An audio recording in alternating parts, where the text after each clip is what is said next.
कहते हैं कि जहाँ भाव नहीं वहाँ भोग कैसा, जहाँ भक्त नहीं वहाँ भगवान कैसा।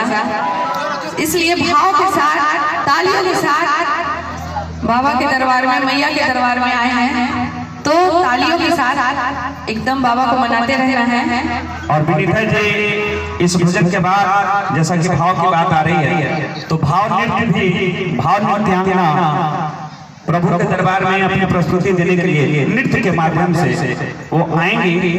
फिलहाल आइए, रामजी ठाकुर जी की तरफ से ये 51 रुपये का आशीर्वाद आया है, बहुत बहुत धन्यवाद। एक बार जोरदार जयकारा बोलिए सच्चे दरबार की। आइए बाबा भोलेनाथ के नाम प्यारा सा भजन, क्योंकि बहुत जल्द शिवरात्रि आने वाला है, तो एक प्यारा सा भजन उनके नाम।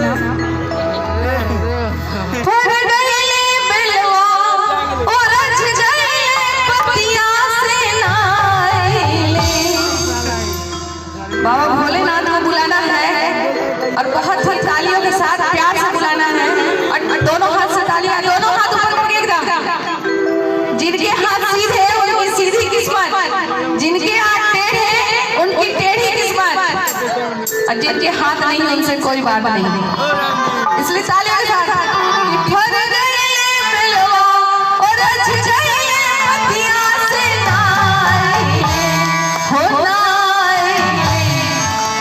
ना आइए, ऐसे सही में नहीं आएंगे बाबा, इसलिए तालियों के साथ भोला बहू रहवा से नारी, भोला बहू रहवा से नारी, परदेश मिलवा परदेश पतिया से नारी, परदेश मिलवा परदेश पतिया से नारी, भोला बहू रहवा से नारी, भोला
जल से ही खुश हो जाते हैं, इसलिए उनको कुछ नहीं चाहिए, बस एक लोटा जल से ही खुश होते हैं। इसलिए तालियों के साथ जल वाले रहती नगरिए, जल वाले रहती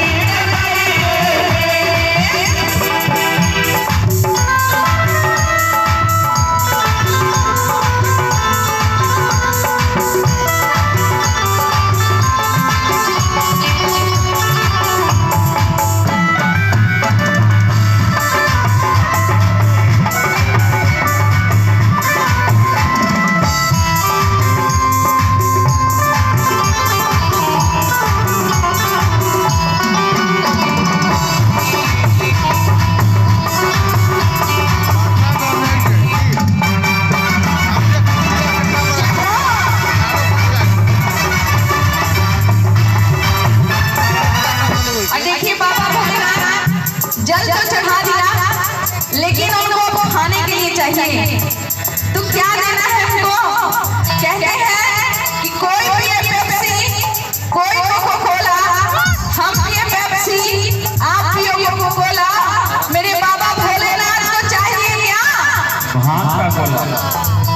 बहुत धीमा आवाज है, भांग को